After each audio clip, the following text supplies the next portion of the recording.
Solidaridad del Congreso de la República con los damnificados por los desbordamientos de ríos en 6 departamentos del país. El presidente Ernesto Macías Tovar pidió al nuevo gobierno celeridad en la ejecución de planes de vivienda, acueducto y alcantarillados en zonas afectadas que dejó pendientes la administración Santos. El lunes festivo, el Congreso de la República en pleno elegirá al nuevo Contralor General de la Nación. Hablamos con los 5 candidatos que más opción tienen. Cambio Radical presentó al Senado proyecto de reforma tributaria que no contempla impuestos para la clase media y familias de escasos recursos. Senado promueve ley para sancionar hasta con 5.000 millones de pesos a las EPS que no presten atención médica oportuna y eficiente. En debate de control político, funcionarios del nuevo gobierno se comprometieron a brindar con prontitud una solución que permita ofrecer un buen servicio de energía eléctrica a la región Caribe. La Paz entró al recinto del Senado hace 22 años. Les contamos la historia del vitral que cubre la Casa de la Democracia. Hablamos con el lustrabotas del Senado que asistió al exclusivo acto de posesión del presidente Iván Duque. Fue invitado por Casa de Nariño y ahora acompañará al ex senador en el Palacio Presidencial.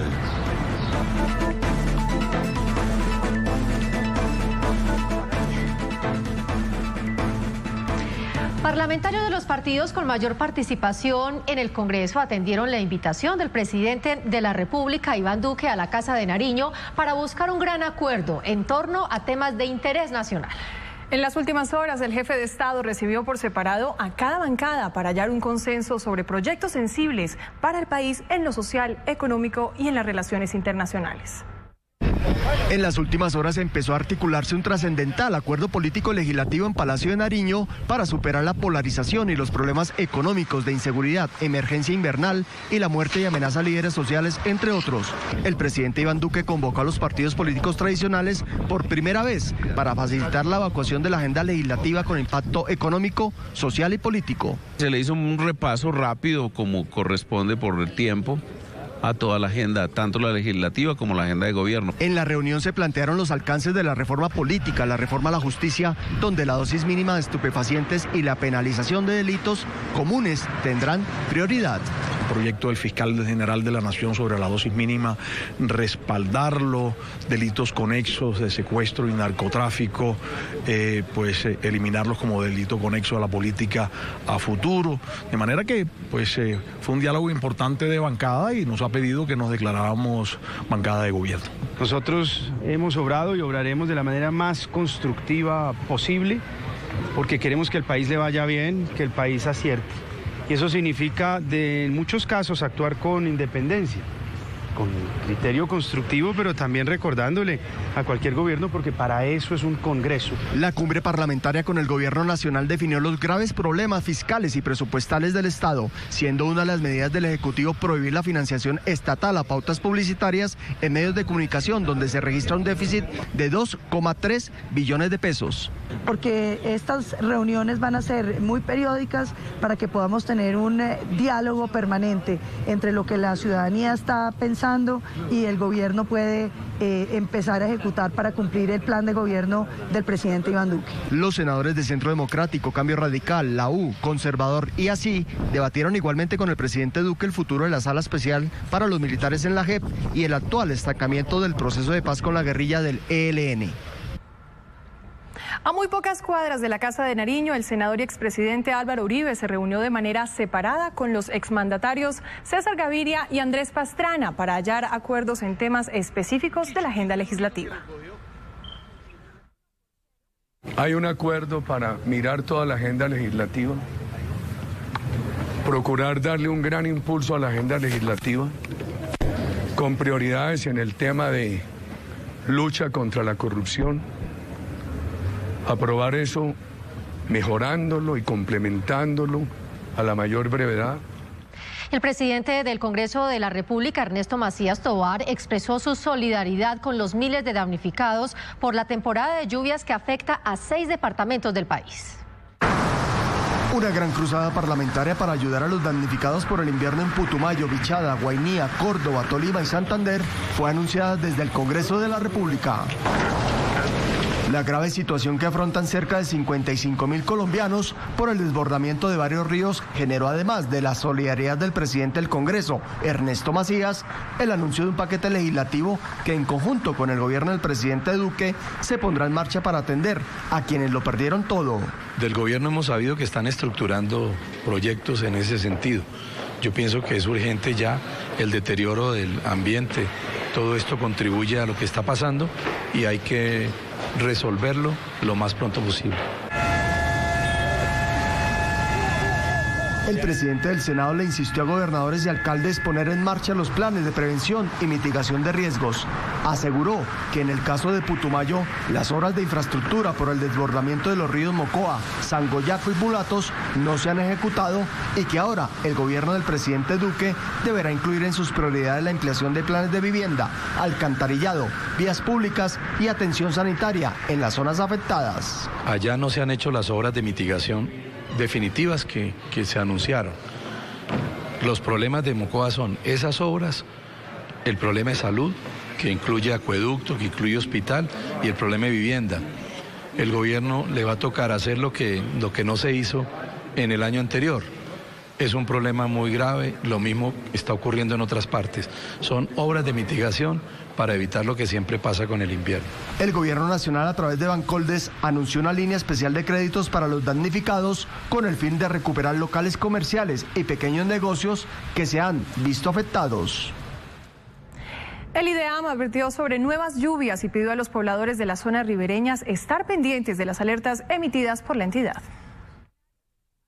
La situación en Puerto Carreño e Inírida, en los departamentos de Vichada y Guainía, es grave. El invierno y su ubicación geográfica tiene a los habitantes de estos municipios con el agua hasta el cuello desde hace 2 meses. El desbordamiento de los ríos Meta, Vita y Orinoco tienen bajo el agua también a otros 2 municipios del departamento. La mitigación del riesgo, hoy no podemos decir que sea un tema que tengamos suficientemente avanzado, yo creería que suficientemente diagnosticado, pero no construido. Cada día está más sedimentado el río. Si no se dragan los ríos, siempre va a pasar eso.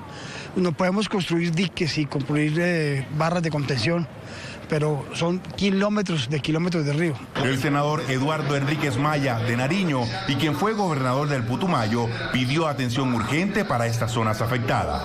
Que los senadores que visitan a esa tierra solo en época electoral se pongan la mano en el pecho y hoy más que nunca hagamos equipo. Los habitantes de esa zona se la están pasando mal. Los pronósticos climáticos advierten más lluvias durante el resto del mes. La recomendación principal es estar muy pendientes de la información que emitimos. Cada 4 horas aproximadamente estamos generando boletines de condiciones hidrometeorológicas. Condiciones de alerta roja por condiciones hidrológicas recientes particularmente. Con un reporte como este es que se inicia la ruta de alertas desde el IDEAM a los municipios con pronósticos de emergencia. Con estos informes y las sirenas anunciando la creciente de afluentes, fue como los habitantes de 17 barrios y 3 veredas de Mocoa en Putumayo, en la madrugada del pasado domingo, salvaron su vida del desbordamiento de 2 ríos y 3 quebradas. La inundación torrencial fue parte precisamente porque no se tienen obras de mitigación definitivas en Mocoa. La comunidad es clara con lo que el municipio necesita. Un muro de contención que venga de arriba. La reubicación inmediata de toda la ciudadanía que está en zona de riesgo. El lunes festivo, el Congreso en pleno elegirá al nuevo Contralor General de la República. El presidente del Senado, Ernesto Macías Tovar, aseguró que el proceso fue acompañado por la Procuraduría para ofrecer mayores garantías de transparencia al proceso. Creo yo que ha sido un proceso transparente, por eso solicitamos la intervención y el acompañamiento de la Procuraduría, lo ha hecho, nos ha acompañado en todo el proceso y ya el próximo lunes nos reunimos en Congreso Pleno a votar. Ya radicaron algunos impedimentos, eso es lo primero que vamos a hacer el lunes, evacuar los impedimentos y posteriormente a votar, ya ahí ya no hay discusión, simplemente se votan los impedimentos y se vota para la elección de Contralor. Después de una evaluación de conocimientos fiscales y de su hoja de vida, 10 aspirantes fueron seleccionados para poner sus nombres a consideración del Congreso en pleno. Hasta hace algunas horas, Felipe Córdoba tenía el respaldo de 3 bancadas. El profesional en Gobierno y Relaciones Internacionales y actual director de la Federación de Departamentos, Carlos Felipe Córdoba, afirmó que la Contraloría necesita urgente una reforma tecnológica que le permita con mayor eficiencia el control fiscal.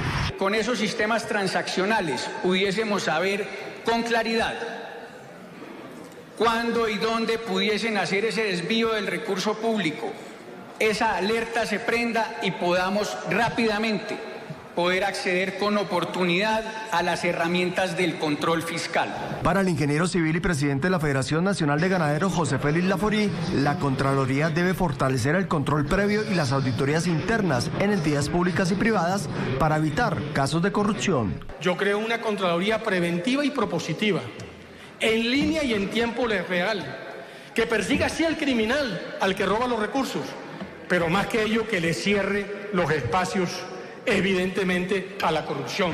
El abogado y especialista en Derecho Administrativo y quien fuera asesor de la Contraloría en el 2008, Andrés Omeara, propone un decidido apoyo de la ciudadanía en coordinación con la Fiscalía para evitar desfalcos de lo público. En materia de confianza ciudadana, la generación del capital social, exigiendo a través de la Contraloría Delegada para la Participación Ciudadana que se puedan llevar a cabo procesos de planes de desarrollo participativo. El expresidente del Consejo Superior de la Judicatura, abogado de profesión con doctorado en España, Wilson Ruiz, considera fundamental la independencia y autonomía del ente de control para evitar la politización. Lo que pasa es que tenemos que trabajar armónicamente, pero desde luego ningún órgano se puede meter en la parte del control, gestión y responsabilidad fiscal, porque cada uno tiene funciones en cuanto a la materia. El abogado Marco Antonio Velilla, quien cuenta con una maestría en Derecho de la Universidad de París, señala que a la Contraloría debe volver la transparencia y la ética en defensa del patrimonio de los colombianos. Participación ciudadana para efectos precisamente de que vigilen sus recursos y que los funcionarios corruptos sepan que existe verdaderamente un sistema anticorrupción. Estos candidatos hacen parte de los 10 más opcionados para ocupar a partir del 20 de agosto el cargo de Contralor General de la Nación en reemplazo de Edgardo Maya Villazón. A propósito, el mecanismo de elección que está consagrado en la Constitución se modificó para permitir a los profesionales y expertos en distintas regiones y condición postularse para el cargo. Despolitizar el nombramiento de la persona encargada de vigilar el gasto de los recursos del Estado era el objetivo del Congreso de la República. Después de varias semanas de debate se acordó dejar en manos de una universidad el manejo de la convocatoria para quienes quisieran postularse. De los más de 150 candidatos, la Universidad Industrial de Santander escogió a 59 colombianos que por su hoja de vida, conocimiento y trayectoria podrían ocuparse del control de los dineros del Estado. Creo que ha sido un proceso bien llevado, un proceso organizado, con todas las garantías y que por supuesto ahora entra el componente político, el análisis de todas las alianzas que se pueden surtir. Con el acompañamiento de la Procuraduría General de la Nación y Veedurías Ciudadanas, el listado fue presentado a una comisión de 21 parlamentarios que en audiencia pública los escuchó para escoger en grupo de 10 finalistas. Me parece que por primera vez tenemos una universidad de tan alto nivel haciendo una selección previa de las hojas de vida con un criterio objetivo. Generalmente en los organismos de control se escogían universidades sin estos estándares. Los 10 seleccionados explicaron por separado ante las plenarias de Senado y Cámara las razones por las que deberían ser escogidos. En NS Noticias se refirieron al nuevo proceso de selección. La reforma constitucional y la ley ha permitido mejorar el procedimiento de selección y también ha permitido que personas que no vienen del ámbito político puedan participar. Me ha parecido que ha sido un excelente concurso y que se ha desarrollado muy bien cada una de las etapas hasta el día de hoy, con transparencia y bueno, ya de en adelante será el Congreso el que escoja y pues ojalá sea el mejor para el país. No puede ser que se haga una audiencia donde se reciban 59 entrevistas en una sola tarde. Eso no permite de verdad examinar la capacidad de esas personas. De manera que eso requiere un perfeccionamiento que será ya para una próxima oportunidad.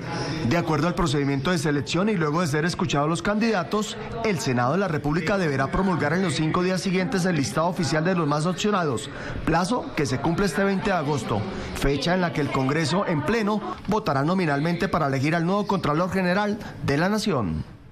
La Contraloría General de la República es el órgano de control más importante del Estado. Sus múltiples funciones se resumen prácticamente en evitar la corrupción. El Contralor General de la República es elegido para un único mandato de 4 años. Tiene la responsabilidad de velar por el buen manejo del patrimonio y las finanzas públicas. Está en la obligación de advertir de riesgos de fraude y exigir informes de gestión a las entidades del Estado y a empresas o personas que manejen recursos públicos. También debe llevar el registro de la deuda pública de la Nación y anualmente presentará al Congreso de la República un informe de su gestión y un informe del estado de los recursos naturales y ambientales. El Contralor que se elige el lunes será el número 25 desde la creación de la entidad en 1923.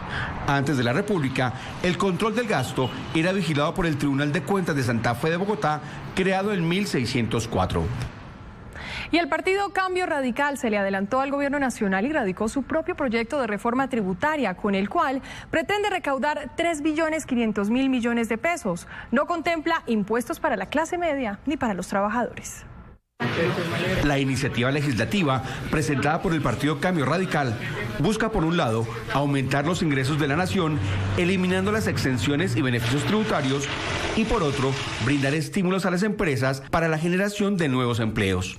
Es que aquí hay que motivar a los empresarios, a las pequeñas industrias, que hoy prefieren algunas irse a producir en otros países, como Chile, como México, porque los impuestos son menores, terminan produciendo allá y nos venden los productos ya terminados acá. Necesitamos que esas empresas, que esas industrias produzcan aquí en nuestro territorio. También contempla medidas dirigidas a combatir el contrabando para que todas las mercancías que entran al país paguen sus impuestos. Se calcula que la nación deja de recibir anualmente 1 billón de pesos por este fenómeno. La reforma no contempla impuestos para la clase media ni para las familias de escasos recursos. La propuesta es reducir impuestos para activar la economía, ganar competitividad y por esa vía recoger los recursos y no hacerlo imponiendo impuestos a la comunidad, al ciudadano, porque ya él no tiene con qué hacerlo.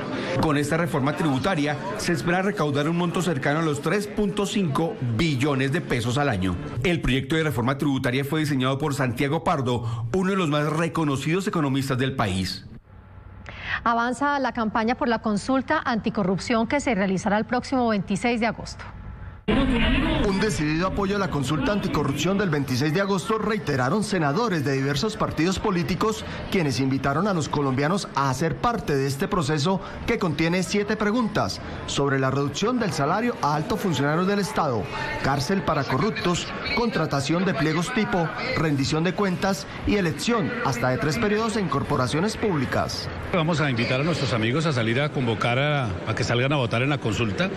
Más allá de las implicaciones legales, toda vez que ya hay unos proyectos adelantados que radica el gobierno nacional, es bueno conocer el sentir del pueblo colombiano en materia, que yo creo que eso es una orden perentoria también para el Congreso de la República. Actualmente estamos en discusiones en torno a varios temas que tienen que ver con la reforma presentada por el gobierno, pero nosotros estamos estimulando a que en un solo frente, pues, se vote contra la corrupción. Es apenas lógico. Buena parte del partido de la U va a acompañar la consulta anticorrupción. Yo he creado un comité y voy a hacer solamente campaña en el Caribe, en las principales ciudades capitales de los departamentos del Caribe. La promotora y actual vicepresidente del Senado de la República, Angélica Lozano, manifestó que esta es la oportunidad de los ciudadanos de ayudarle al Congreso a combatir este flagelo y a devolverle la credibilidad a las instituciones oficiales. A los ciudadanos les gusta y a la mayoría de la clase política no le gusta la consulta anticorrupción. Por eso la gente va a salir a votar 7 veces sí, porque solo la gente le va a imponer estos cambios a esa clase política que quiere seguir en la nube. El domingo 26 de agosto, los colombianos que salgan a las urnas deberán marcar en este tarjetón con una X por el sí o por el no las 7 preguntas a las que fueron convocados y que fue aprobado por el Congreso el mes pasado. Fue radicado en el Senado el proyecto de ley para sancionar con millonarias multas a las EPS que no presten un servicio bueno o oportuno. El objetivo es mejorar la atención y castigar las deficiencias. ¿Cuánto se puede demorar una persona para obtener una cita con médico general?